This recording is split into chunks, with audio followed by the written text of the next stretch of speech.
అందరికీ వందనాలండి.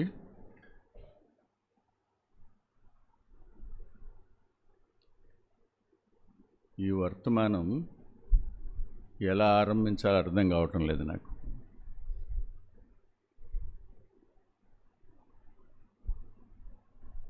అపార్థానికి దారితీస్తుందేమోనన్న భయం ఉంది. వినపడుతోంది కదా, లేదా? వెనకాలకు వినపడడం లేదండి నాన్న.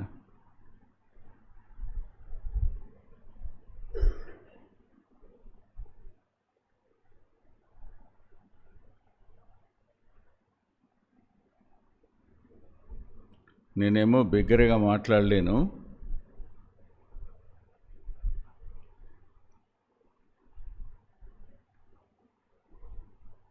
స్పష్టంగా లేకపోతే అర్థం కాదు. బిగ్గరగా మాట్లాడితే తొందరపడతాయి, పదాలు తొందరగా వస్తాయి. ఈ రెండు ప్రమాదాల మధ్యలో మనం ఉన్నాం.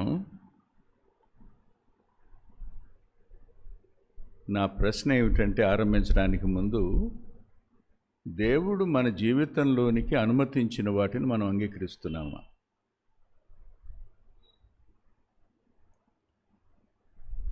ఎవరికి వాళ్ళని జవాబు చెప్పుకుందాం. దేవుడు మన జీవితంలోనికి అనుమతించిన వాటిని మనం అంగీకరిస్తున్నామా? అవేవైనా కావచ్చు. గాయపరచబడడం కావచ్చు, ప్రమాదాలు కావచ్చు, నింద కావచ్చు, అవమానం కావచ్చు, స్నేహితులు ద్రోహం చేయటం కావచ్చు, బంధువులు లేనివి కల్పించి మాట్లాడడం కావచ్చు, పొరుగువారు మన మీద లేనివి విని నమ్మడం కావచ్చు, ఏదైనా కావచ్చు. ప్రమాదం జరగనివ్వండి, అనారోగ్యం రానివ్వండి,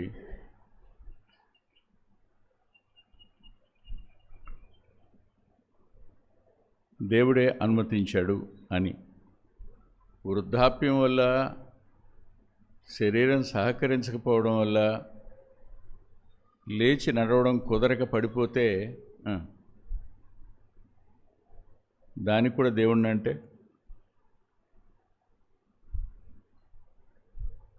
కాలు వెంటరాక తూలి ముందుకు పడిపోతే ఏం దేవుడు అంటే? కాదు కదా. వాటిని ప్రక్కన పెడితే మన జీవితంలోనికి దేవుడు అనుమతించినవి చాలా అనుమతిస్తాడు ఆయన. ఈరోజు నేను మిమ్మల్ని ద్రాక్షవల్లి దగ్గరికి తీసుకుని వెళ్ళాలని ఆశ ఉంది. ఎంతవరకు దీన్ని నేను న్యాయం చేయగలనో నాకు తెలీదు. కానీ ప్రభు కృప, పరిశుద్ధాత్మ నింపుదల, తండ్రి నాయడలు కనపరిచే కనికరం వల్ల మాత్రమే చెప్పగలనని నాకు తెలుసు. అందుకొరకు మీరు యోహాను సువార్త 15వ అధ్యాయం దగ్గరికి రండి.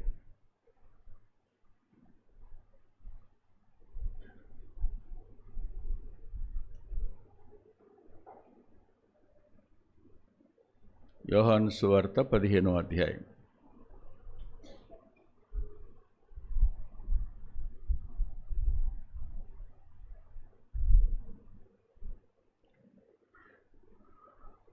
ఒకటి, 2 వచనాలు. నేను నిజమైన ద్రాక్షవల్లిని, నా తండ్రి వ్యవసాయకుడు.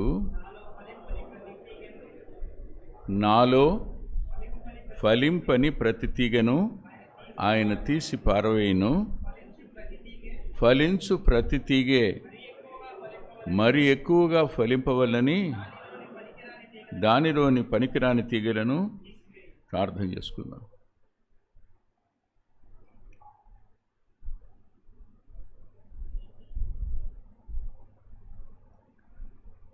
దయగల మా గొప్ప తండ్రి,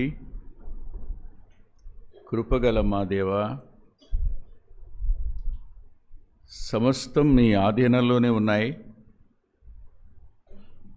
మేము భూమి మీద కొద్ది కాలం ఉండే యాత్రికులం, పరదేశులం. మా జీవితాల్లో మీ ఇష్టాన్ని నెరవేర్చడానికి సంపూర్ణంగా అప్పగించుకోలేని పరిస్థితులు మా శరీరంలో కనపడుతున్నాయి, మనసులో కూడా కనపడుతున్నాయి. సిగ్గుపడుతున్నాం. మీరు మాకు అనుమతించిన సమస్తం అది మా బుద్ధిహీనత వలనైనా, మీరే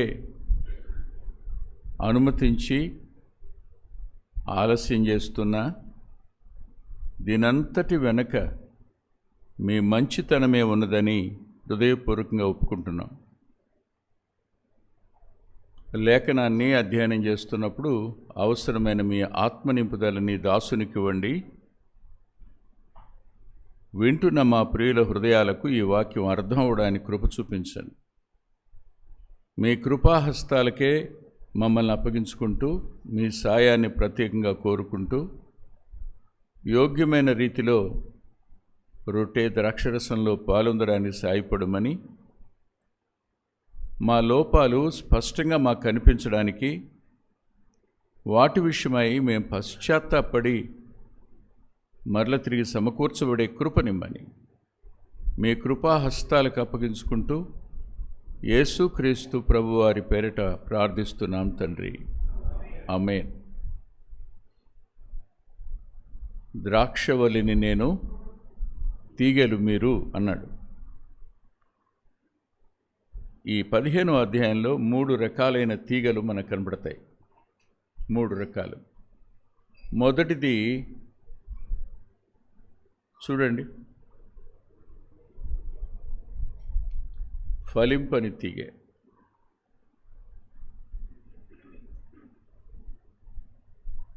ఫలింపని తీగ. రెండవది పనికిరాని తీగ. మూడవది ఫలించడి తీగ, మరి అధికంగా ఫలించే తీగ. 3 ఫలించని తీగే, పనికిరాని తీగే, ఫలించే తీగ, అలా అనుకుందాం. ఇప్పుడు ద్రాక్షవల్లి అనగానే మనకు అదొక అడ్మైరింగ్. మన ఇంటి పెరట్లో కానీ ఇంటి ముంగిట కానీ ద్రాక్ష చెట్టును పెట్టగానే అది ఎదుగుతూ ఉంటే మనకు ఎలా ఉంటుంది? అది వ్యాపిస్తూ ఉంటే ఎలా ఉంటుంది? అది పూత పూసి కాయ కాస్తే ఎలా ఉంటుంది? భలే హ్యాపీగా ఉంటుంది. అవును, ఒక ప్రశ్న అడుగుతాను. ప్రభువు అడిగిన ప్రశ్న నేను జ్ఞాపకం చేస్తాను. యెహెజ్కేలు గ్రంథం దగ్గరికి రండి.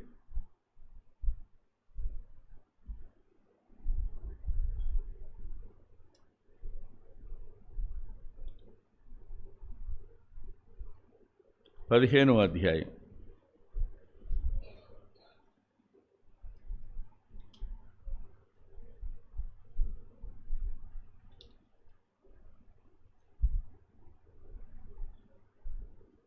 రెండవ వచనం నుండి మనం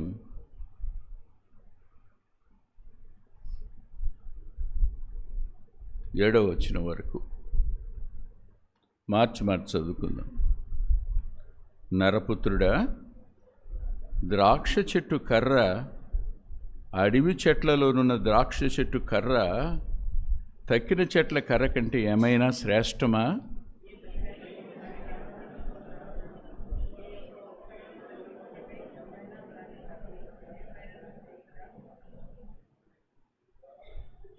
అది పొయ్యికే సరిపడును కదా. అగ్ని చేత దాని 2 కొనలు కాల్చబడి నడుమ నలబడిన తరువాత అది మరి ఏ పనికైనా తగునా?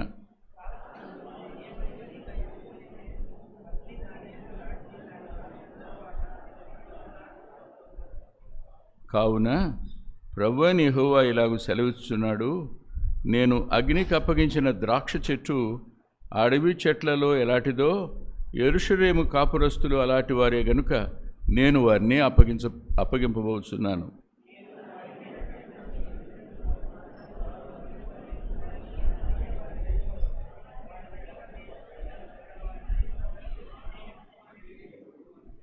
ఇప్పుడు నేను అడిగే మాట ఏమిటంటే, ఆయన అప్పగిస్తే మనం ఏం అర్థం చేసుకోవాలి?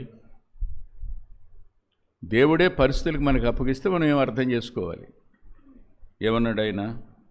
నేనే యెహోవానని, అంటే నేనే ప్రభువునని, సమస్తం నా ఆధీనంలోనే ఉన్నాయి అని మీరు అర్థం చేసుకోవాలి.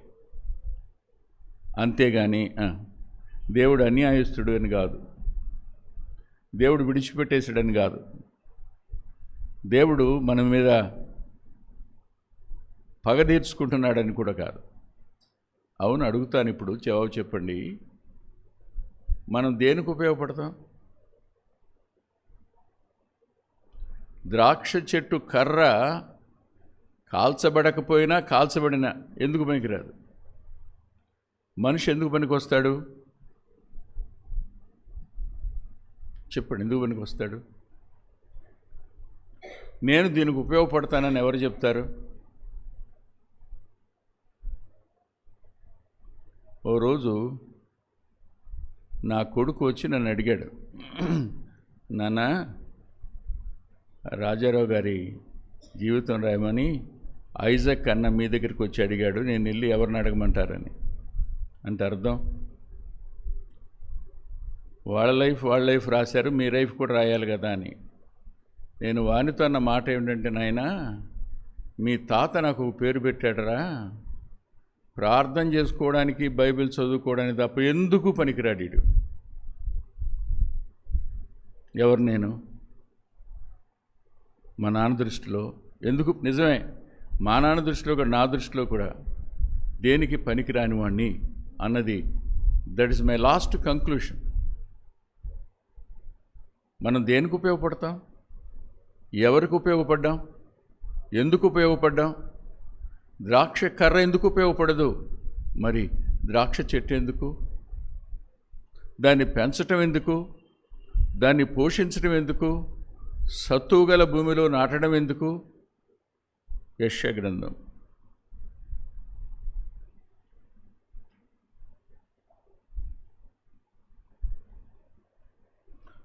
5వ అధ్యాయం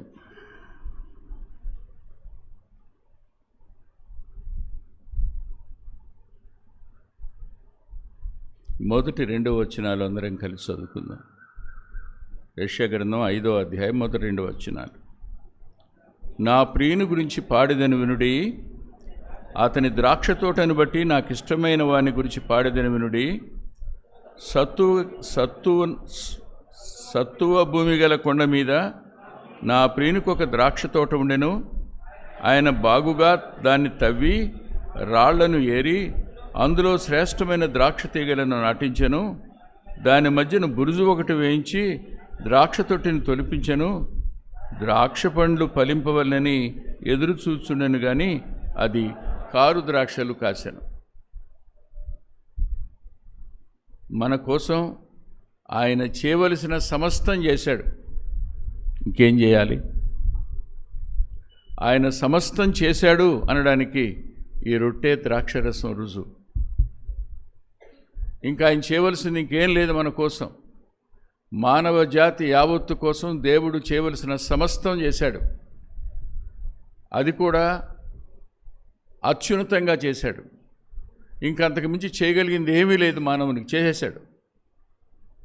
అయినా ఏం కోరుకుంటున్నాడు? ఫలించాలని కోరుకుంటున్నాడు.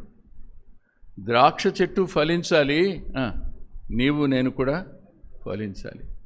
మనం దేనికి పనికిరాని వాళ్ళం, కానీ మనం ఫలించడానికి పనికొస్తాం. అర్థమైందా మీకు? ఒకటే ఒక పర్పస్, అదేమిటంటే fruitfulness is the purpose of humanity or believers. విశ్వాసులకున్న ఒకే ఒక ప్రయోజనం ఆయనకు ఆత్మ సంబంధమైన ఫలాలు అందించగలడం.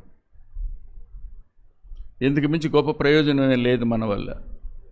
కానీ ఆయన తెచ్చి నాటాక అది కారు ద్రాక్షలు కాసెను అనే పదం. అది కారు ద్రాక్షలు. మనం ఏం కాస్తున్నాం?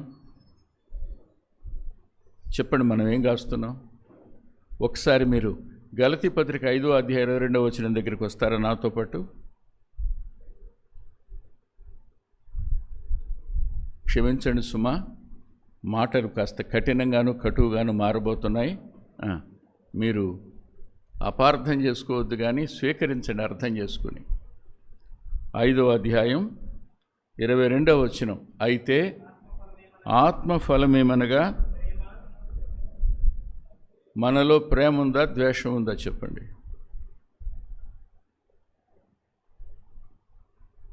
మాట్లాడండి.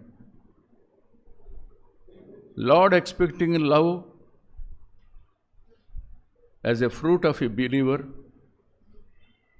But we are disappointing him. మనం ఆయన నిరాశపరుస్తున్నాం అంతే. మనం కాస్తున్నది ఏమిటి? ద్వేషం. రక్షింపబడ్డాం. ఆయన తానే రోమపత్రిక 5:5 ప్రకారం మన అంతరంగంలో ప్రేమను కుమ్మరించాలని కుమ్మరిస్తున్నప్పుడు కూడా మనం ద్వేషాన్ని, ప్రేమకు బదులుగా ద్వేషం కదా. ఇప్పుడు నేను అంటాను, మనం ద్వేషించని వారెవరు?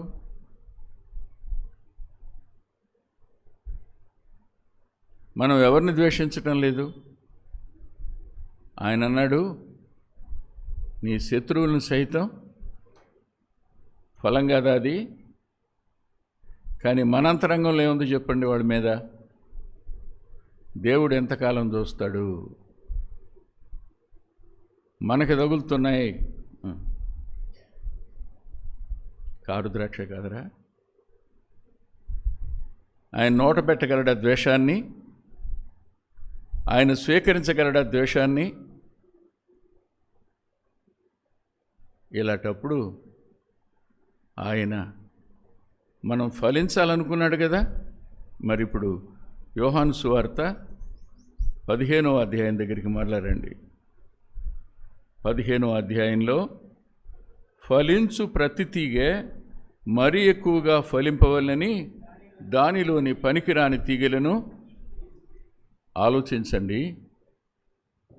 మనం మరీ అధికంగా ఫలించాలి, మనం ఫలిస్తామో అని ఆయన ఎక్స్పెక్ట్ చేస్తున్నాడు, ఆయన ఎదురు చూస్తున్నాడు.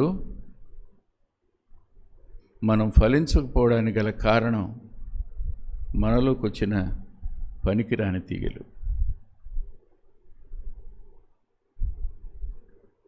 ద్వేషం ఏమనాలి? కారు ద్రాక్ష కదా. దేన్ని బట్టి కారు ద్రాక్ష? ఎందుకు శరీరానుసారంగా మనం మారిపోయాం? నా మాటలు ఏమైనా అర్థమవుతున్నాయా మీకు? అయితే ఒక్కసారి ఏ వ్యక్తి అయినా ఫలించని పరిస్థితుల్లోనికి వెళ్ళడానికి అతనిలోనికి వచ్చిన పనికిరాని తీగ ఎప్పుడు వస్తుందో చూపిస్తాను చూడండి. మీరు యెషయా గ్రంథం చెప్పాను కదా, మీరు నన్ను సహించాలి ఈరోజు.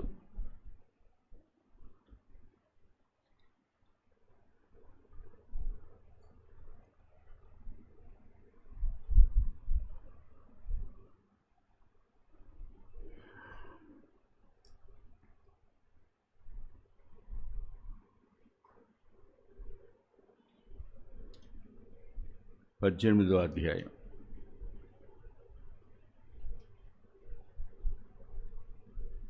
5వ వచనం. కోతకాలము రాకమునుపు పువ్వు వాడిపోయిన తరువాత ద్రాక్ష కాయ ఫలమవుచు ఉండగా ఆయన పోటకత్తుల చేత ద్రాక్ష తీగలను నరికి వ్యాపించు లతాతంతులను కోసివేయును. ఇవి వ్యాపించే లతాతంతులు కత్తిరించబడతాయి. దీని ఇంగ్లీష్లో ప్రూనింగ్ అంటారు. బహుశా మేబీ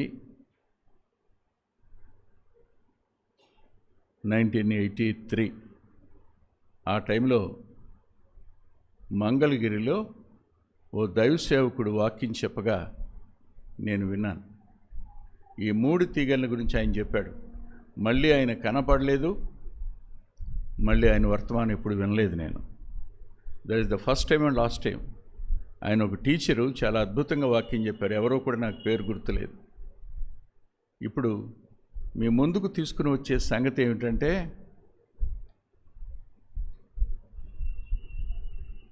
వ్యవసాయదారుడు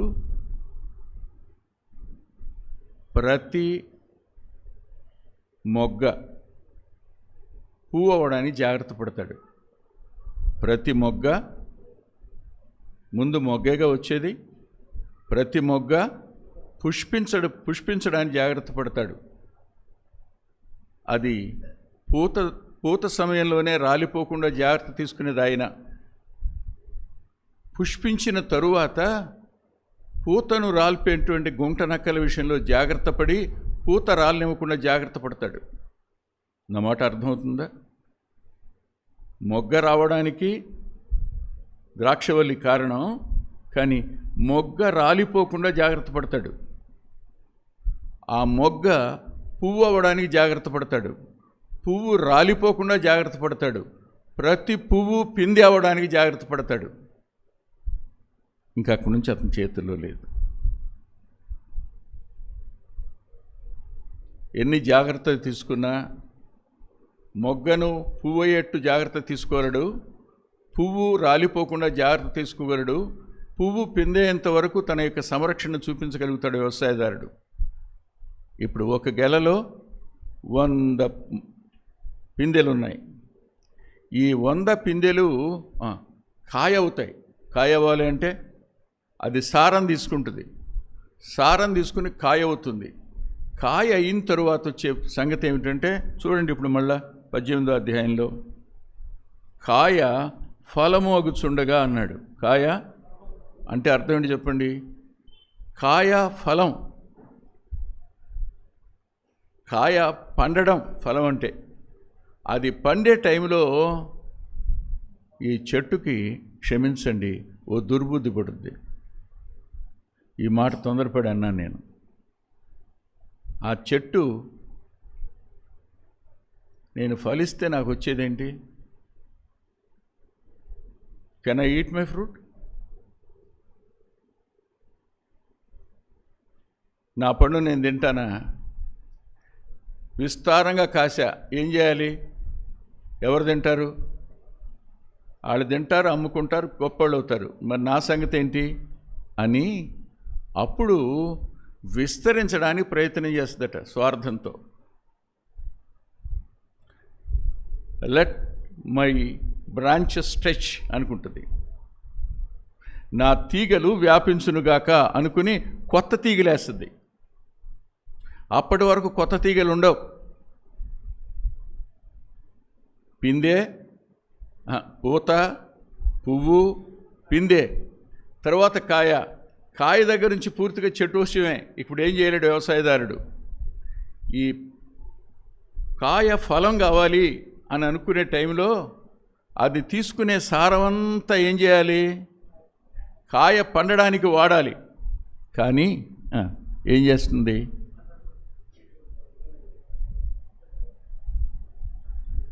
ఎంతకాలం ఇక్కడే ఉంటాను నేను?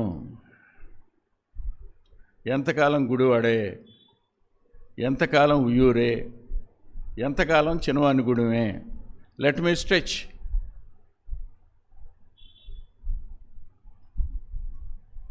హైదరాబాద్ వెళ్తే అడుగుతారు, అన్నయ్య ఇక్కడ ఒక బ్రాంచ్ పెట్టవచ్చు కదా అని. నరసరావుపేట వెళ్తే అడుగుతారు, ఇక్కడ ఒక బ్రాంచ్ పెట్టవచ్చు కదా అని. ఏలూరు వెళ్తే అడుగుతారు, ఇక్కడ ఒక బ్రాంచ్ పెట్టవచ్చు కదా అని. ఏ ఊరు వెళ్ళినా, అన్నయ్య మేము ఇక్కడ 30 మంది ఉన్నామన్నా, ఒక బ్రాంచ్ పెట్టండి అన్నా అని. ఇప్పుడు నాకేం ఆశ వస్తుంది? అద్దె తీసుకుందాం, బ్రాంచీలు పెడతాం, డబ్బులు వస్తుంటాయిగా. చాలా పెద్ద సేవకుడు అనే పేరు వస్తుందిగా, 150 సంఘాలు ఉన్నాయనే పేరు వస్తుందిగా.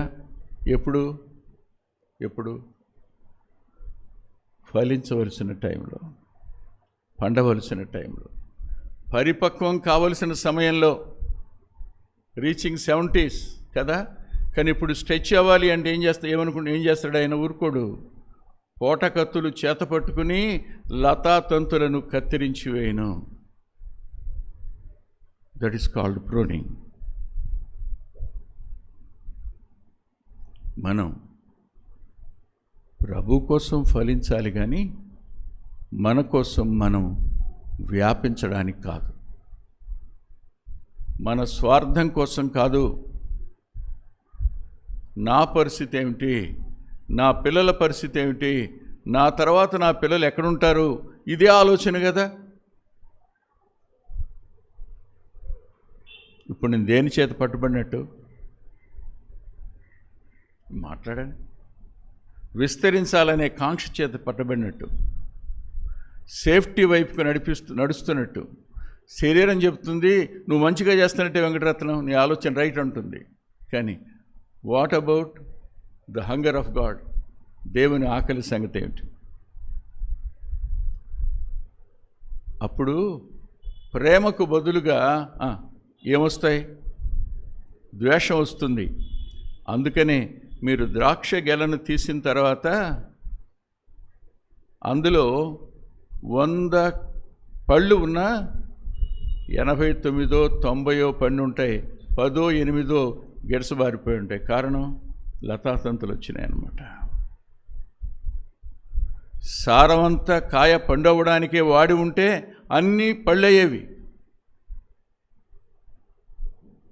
మన వర్తమానాలు ఫలవంతంగా ఉండవు, మన రాత ఫలవంతంగా ఉండదు, మన జీవితం ఫలవంతంగా ఉండదు. మనం ప్రేమకు బదులుగా ద్వేషాన్ని చూపిస్తున్నాము అంటే దేనికి సంబంధించింది? అది శరీరానికి సంబంధించింది. నా ఇష్టాన్ని నెరవేర్చుకునేది, స్వార్థాన్ని చేసేది. స్వార్థం లేకపోతే ద్వేషానికి ఆస్కారం ఎక్కడిదో చెప్పండి. పర్వాలేదా? అర్థమైందా? మళ్ళీ చెప్పనా? అర్థమైందా? రైట్. ఇప్పుడు మళ్ళీ 5:22 దగ్గరికి రండి. గలతీ పత్రిక 5:22. ప్రేమకు బదులు ద్వేషం. రెండవ ఫలం ఏంటరా? చూడు, సంతోషం. సంతోషానికి బదులు ఏముంది మనలో? దుఃఖం కదా. ప్రతిదానికి ఏడుస్తూనే ఉన్నాం. ఒక మాట అంటాను నేను, పిల్లలు వాళ్ళ కోసం మీరు ఉయ్యాల కొన్నారు, వారి కోసం ఉయ్యాల అంటే చిన్నపిల్లలు ఉయ్యాల కాదు,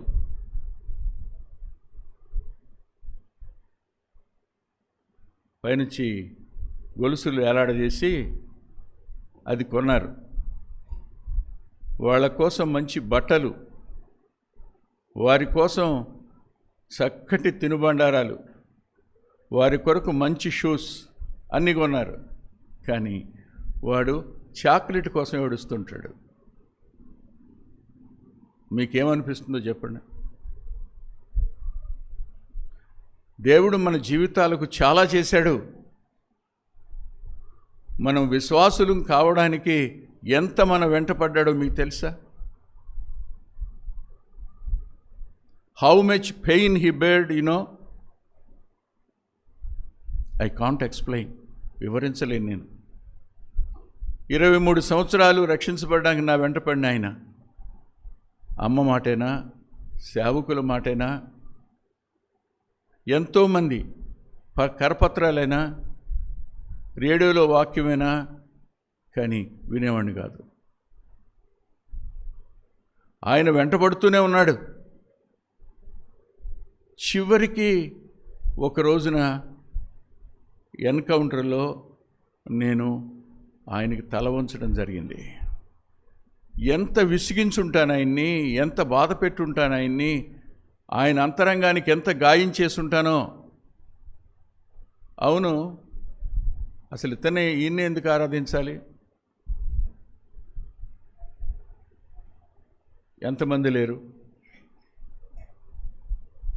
నేను భారతీయుడిని కదా.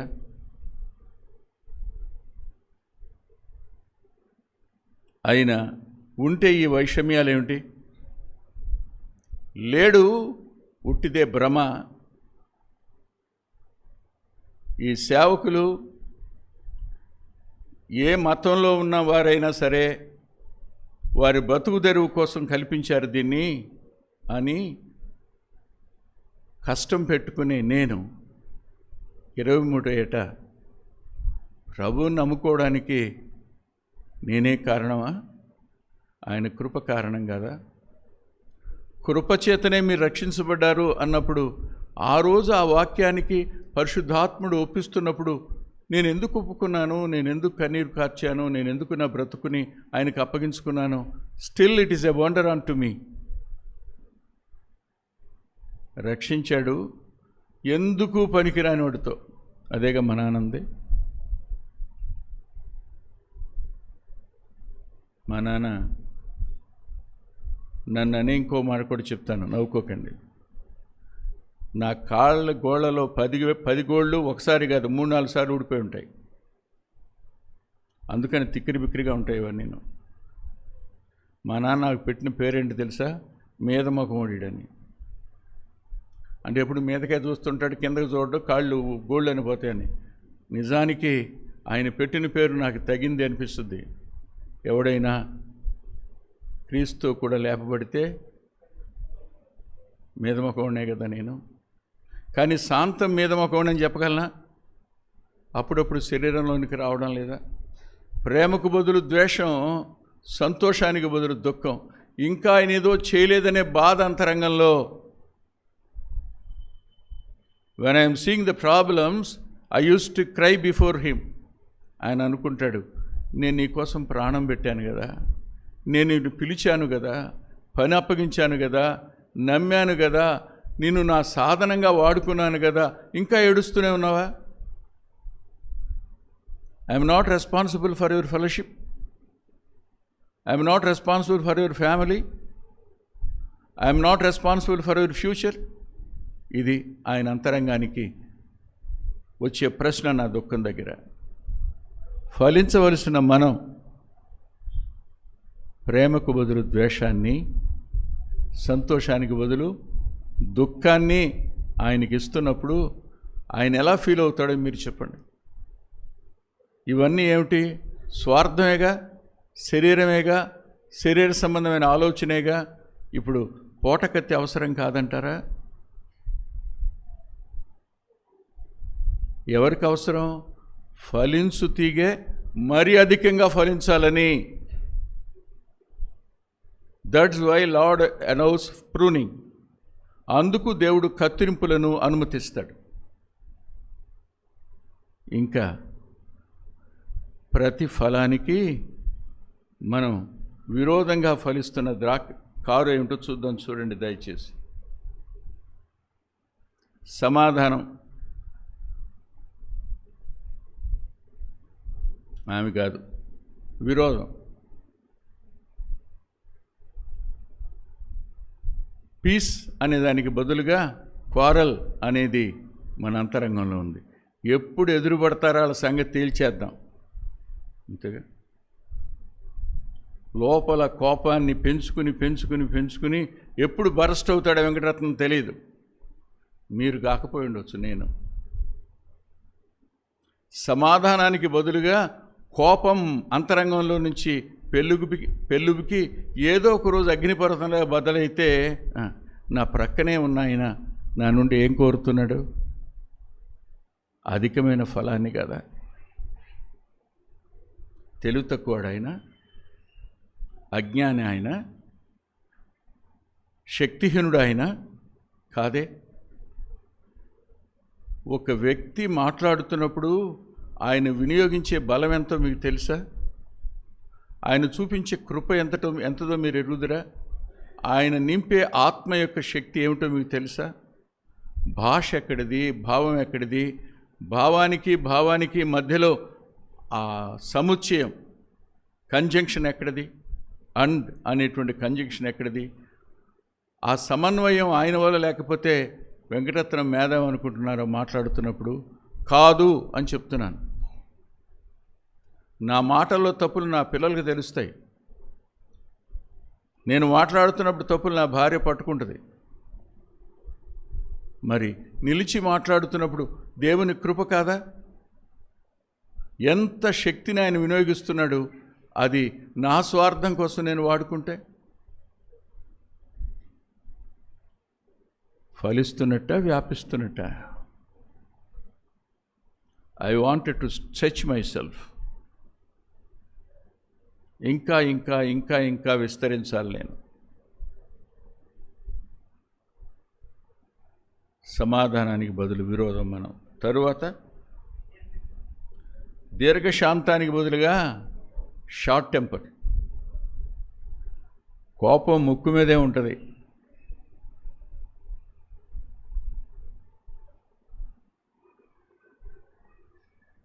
ఇట్లా ముట్టుకోండి, ముట్టుకొని చూడండి, మీకు తెలుస్తుంది. ముట్టుకోనంతవరకే బాబు. స్వయాన్నం ఆహారం ముట్టుకుంటే అసలు మనలోంచి వచ్చేటువంటి ఆ టెంపర్ చిన్నది కాదు. పైకి కనపడేటప్పుడు అసలు వెంకటరత్నాలు కోపమే తెలవదు ఇతనికి, పాపం ఎంతో సాత్వికుడు అనుకుంటారు మీరు. కాదు, కానే కాదు. నా కోపం ఎలా ఉంటుందో ఎవరిని అడగాలి మీరు వెళ్ళి? సమాధానాన్ని. ఇక్కడ సమాధానం, అక్కడ సమాధానాన్ని. లైవ్లో వింటున్న వాళ్ళు సమాధానం సమాధానం అంటున్నాడు. ఏంటిరా బాబు, నా భార్య పేరు సమాధానం బాబు, అందుకు చెప్తున్నా. ఆమెను అడిగితే నాకు కోపం వచ్చింది అనుకోండి, ఇక మాట్లాడదు ఆవిడ, అయిపోయినట్టే. ఎందుకు వచ్చింది వీడితో గొడవ అనుకుంటుందేమో తెలియదు. మరి కామ్, మర్చిపోయానండి, సారీ అండి అంటుంది, పొరపాటు అయిందండి అంటుంది. ఇంకా నా తర్వాత వాయిస్ ఉండదు నాకు. మన అంతరంగం లోపల దీర్ఘశాంతం లేదు. We are not long sufferers, short tempered we are all. దేవుడు ఏం కోరుతున్నాడు? పరిస్థితులు ఎలా ఉన్నా ప్రేమ ఉండాలి. పరిస్థితులు ఎలా ఉన్నా దీర్ఘశాంతం ఉండాలని కోరుకుంటున్నాడు. కానీ మనం ఎందులోకి వెళ్ళాం? ఆత్మలో నుంచి శరీరంలోకి వెళ్ళాం.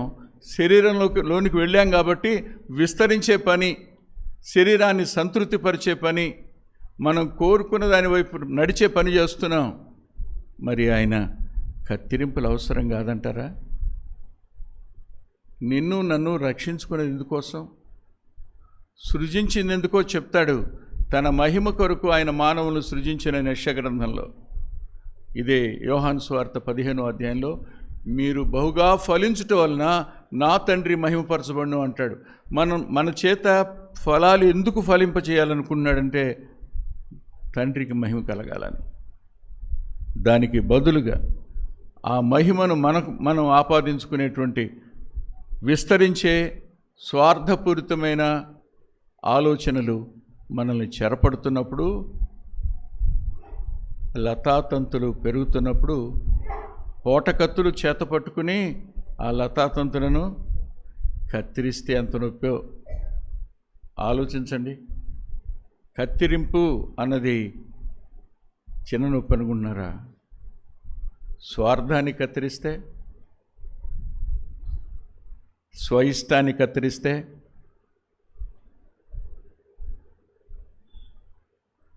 చెప్పండి, చాలా హ్యాపీగా ఉంటుంది కదా.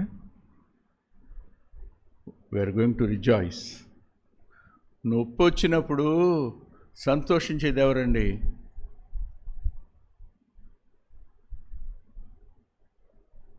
ఆ ముళ్ళు దిగి ఎక్కడికో వెళ్ళిపోతుందన్నప్పుడు ఒక అంగుళం లోపలికి జరిగి వేయిలోంచి చెల్తుండగా పట్టుకుని కోస్తున్నాడు డాక్టర్ అనుకోండి.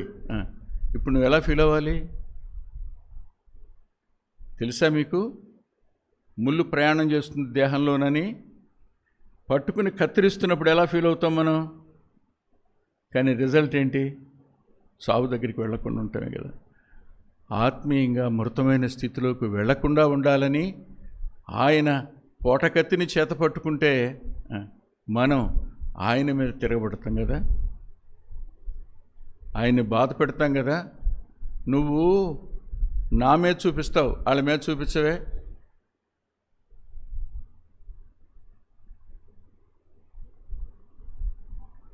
ఒక మాట చెప్పాను పోయినసారి, ఎవరికి త్వరగా దెబ్బలు తగులుతాయి? ఫలించే వాళ్ళకే బాబు. ఫలించని వారికి ఏ దెబ్బ తగలకపోవచ్చు, ఆఖరి తగిలే దెబ్బ పెద్దగా ఉంటుంది.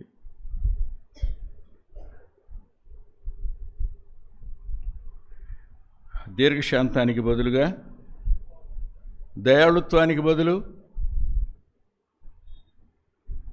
దయాళుత్వం అంటే జనరాసిటీ. దానికి బదులు పిసినితనం, లోభత్వం, చేతిని వెనక్కి తీసుకోవడం. ఇది కదా జరిగేది ఇప్పుడు మన దగ్గర. ఇదేగా, ఇదేనా ఫలిస్తుంది? మనం ఆలోచించండి. తరువాత చూడండి, మంచితనానికి బదులుగా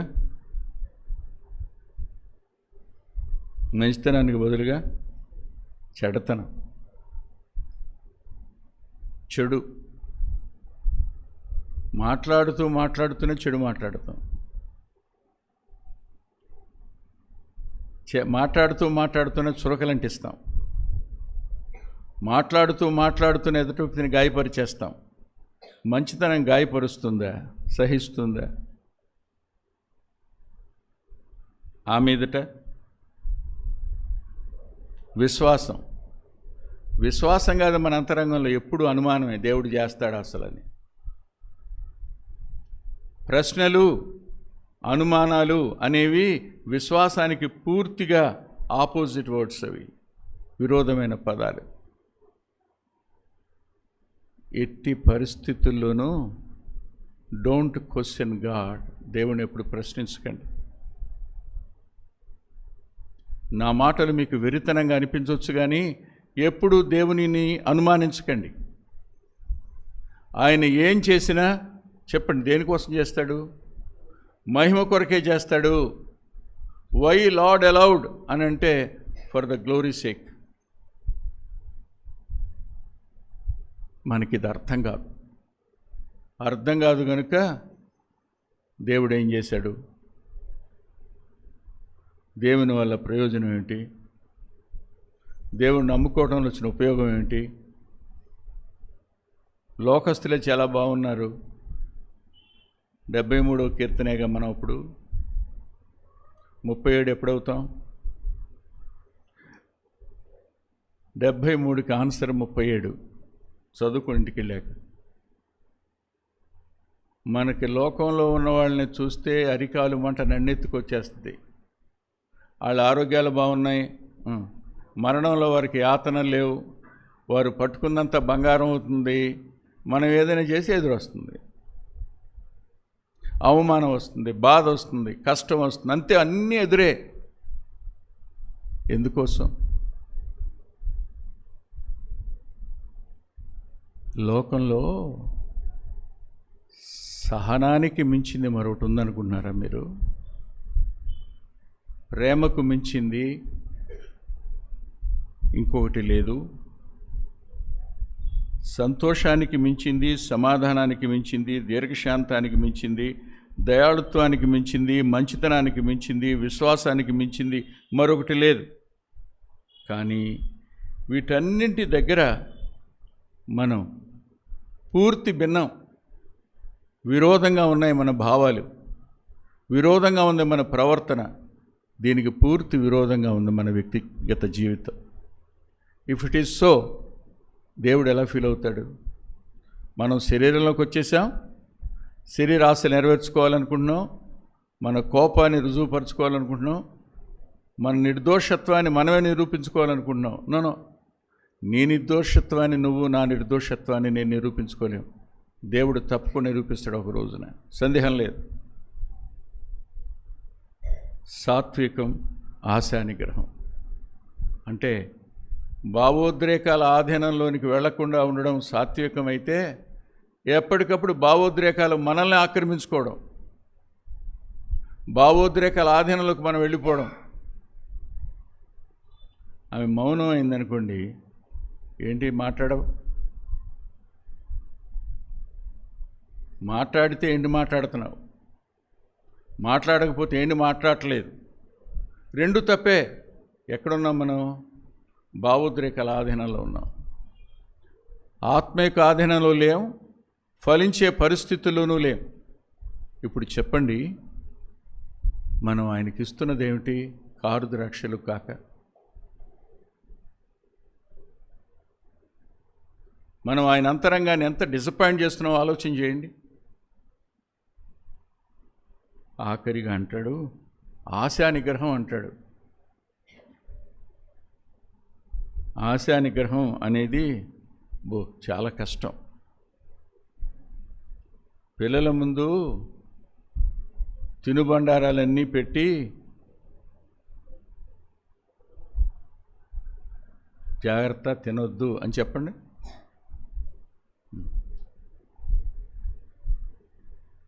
ఎలా ఫీల్ అవుతారు? కానీ మనం ఈ లోక సంబంధులం కాదు, ఈ లోకానికి చెందిన వాటిని మీరు ఆశింపవద్దు అన్నాడు ఆయన. ఆశింపవద్దు అని అంటే ఆశించటం మన పని. చూడండి, తిట్టుకోకండి నన్ను. తిరిగి నాతో పాటు యోహాను సువార్త కొరింథీ పత్రిక 1వ అధ్యాయం దగ్గరికి రండి.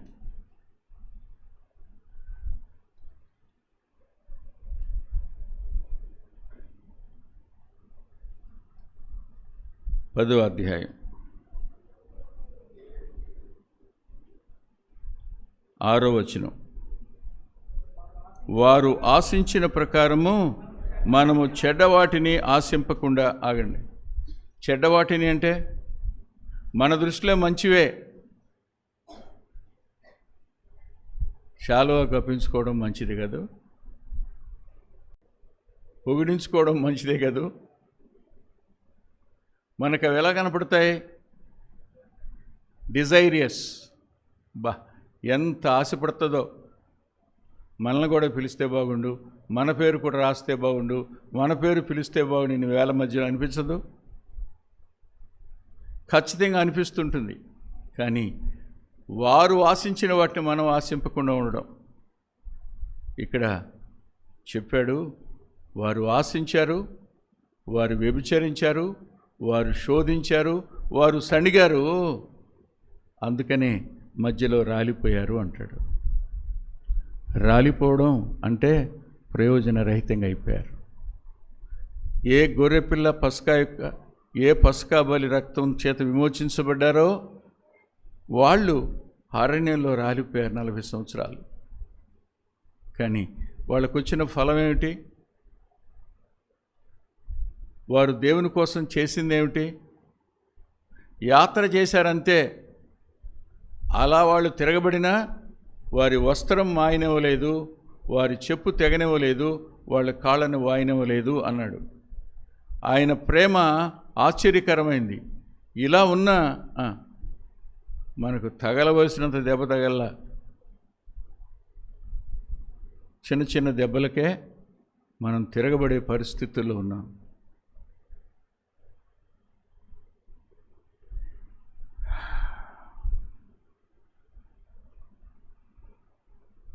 ఇప్పుడు తిరిగి మనం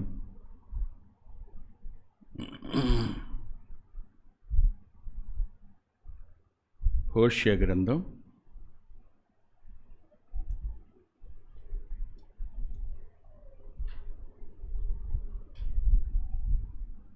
10వ అధ్యాయం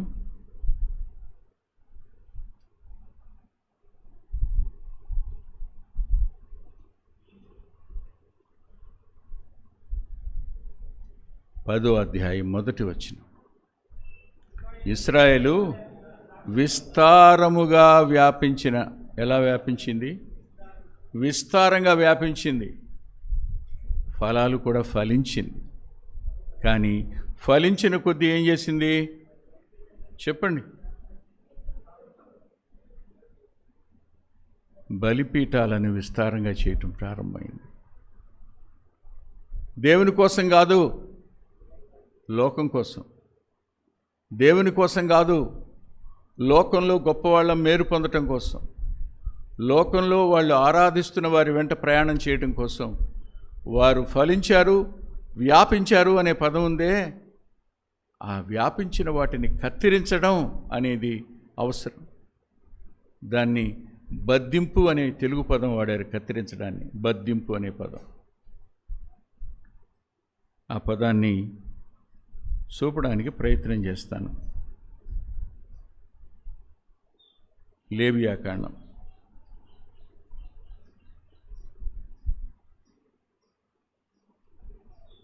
23వ అధ్యాయం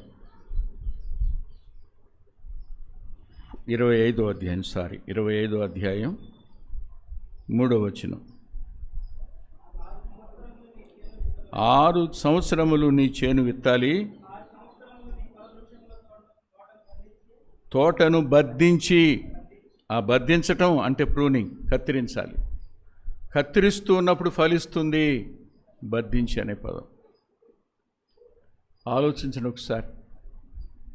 ఇప్పుడు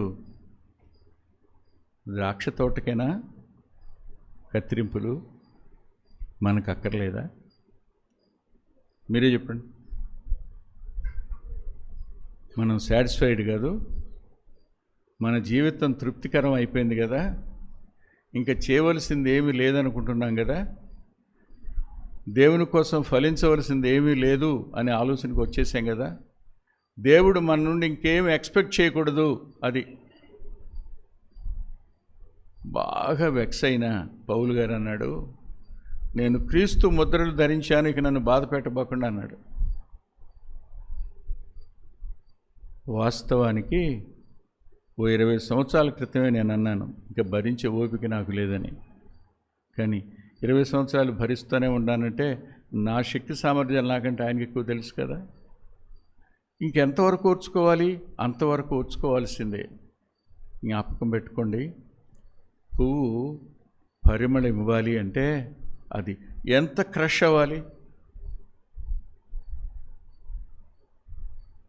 గంధపు చెట్టు ఆఖరి బొట్టు వరకు ఇవ్వాలి. గంధపు నూనెను అంటే ఏమవ్వాలి? అది చితకొట్టబడాలి, నలపబడాలి, పిండబడాలి, ప్రెస్ చేయబడాలి, ఇంకేం మిగలదు. అవును, మనం కూడా ఆయన కోసం ఆఖరి వరకు భరించుద్దా? ఆఖరి వరకు సహించుద్దా? మన కోసం ఆఖరి రక్తబొట్టు వరకు దారపోసినవాడైనా, దారపోస్తూ క్షమించినవాడైనా, దారపోస్తూ పరదేశనిస్తానన్నవాడైనా, దారపోస్తూ కుటుంబంగా చేసినవాడైనా, మీరే ఆలోచించండి. అలాంటి ఆయనకు మనం ఎవరని చెప్పండి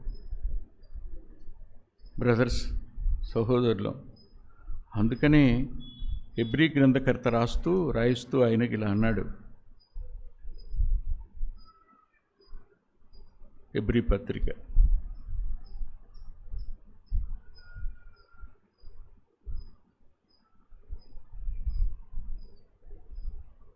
2వ అధ్యాయం 11-12 వచనాలు. పరిశుద్ధపరచు వారికిని పరిశుద్ధపరచబడి వారందరికీ ఒకటే మూలం. ఈ హేతువు చేత వారిని సహోదరులను పిలుచుటకైనా, మనల్ని ఏమని పిలుస్తాడైనా? These are all my brother అని అంటాడు. వీళ్ళందరూ నా సోదరులు. సోదరులను చెప్పుకోవడానికి సిగ్గుపడతాం, ఇష్టపడం.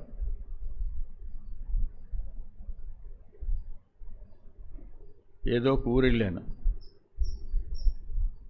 మరి అతను మానసికంగా పరవర్ట్ అయ్యాడో ఏంటో తెలీదు, వచ్చేసి సెకండ్ ఇచ్చాడు. సెకండ్ ఇచ్చి ఎవరో కాదు మా బాబాయ్ అన్నాడు నన్ను చూపించి. నాకు అతను ఎవరో తెలీదు, చూడ్డానికేమో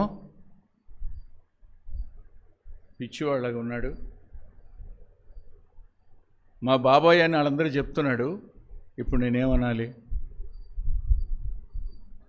ఎవరా నువ్వన్నా చెప్పండి. కారు బయలుదేరిపోతుండగా భుజమే చేసేలా అలా కొట్టి బయలుదేరి వచ్చేసి ఇంకేమల్లా కారణం చెప్తారా?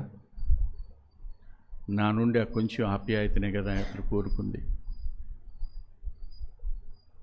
నా నుండి ఆ కొద్దిపాటి ఘనతనే కదా అతను కోరుకుంది. అతను ఎవరో నాకు తెలియకపోయినా నన్ను, అంతేకాదు మన ఈ మధ్యలో ఒక తమ్ముడు వాళ్ళ స్టాఫ్కు పరిచయం చేస్తూ మా పెద్దమ్మగారు అబ్బాయి అన్నాడు. ఆ రిలేషన్తో పరిచయం చేసేటప్పటికి నాకు కన్నీళ్ళు వచ్చినాయి. అన్నయ్య మనం ఎంత ఎక్స్ప్లెయిన్ చేసినా వాళ్ళకి అర్థం కాదన్నయ్య. మా పెద్దమ్మగారు అబ్బాయి అంటే అందరూ నోరు మూసుకుంటారు, ఏం మాట్లాడరు అన్నయ్య అన్నాడు. ఈయన కూడా ఒక రిలేషన్తో వాళ్ళు నా సోదరులు అని చెప్పుకోవడం నేను సిగ్గుపడను, వాళ్ళు నాకు సోదరులని దేవుడు అన్నాడు. మరి ఆయన ఫలించాడు, దానికి మనం అందరం కారణం. మనం ఏం ఫలిస్తున్నాం ఆలోచించండి. ఆయన కత్తిరింపులు మనకు అవసరం కాదా? కత్తిరింపులను మనం అంగీకరించగలుగుతున్నామా? ఎట్టి పరిస్థితులు అంగీకరించం, తిరగబడతాం.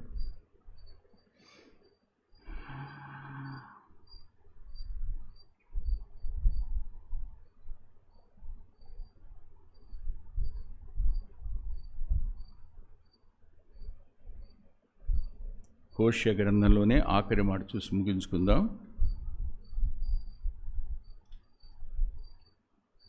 14వ అధ్యాయం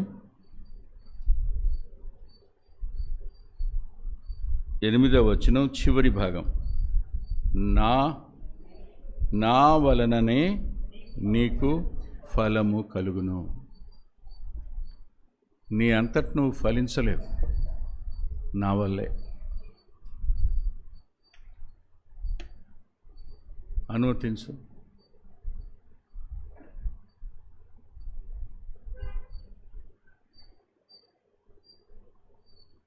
కాల్లో ములు దిగింది.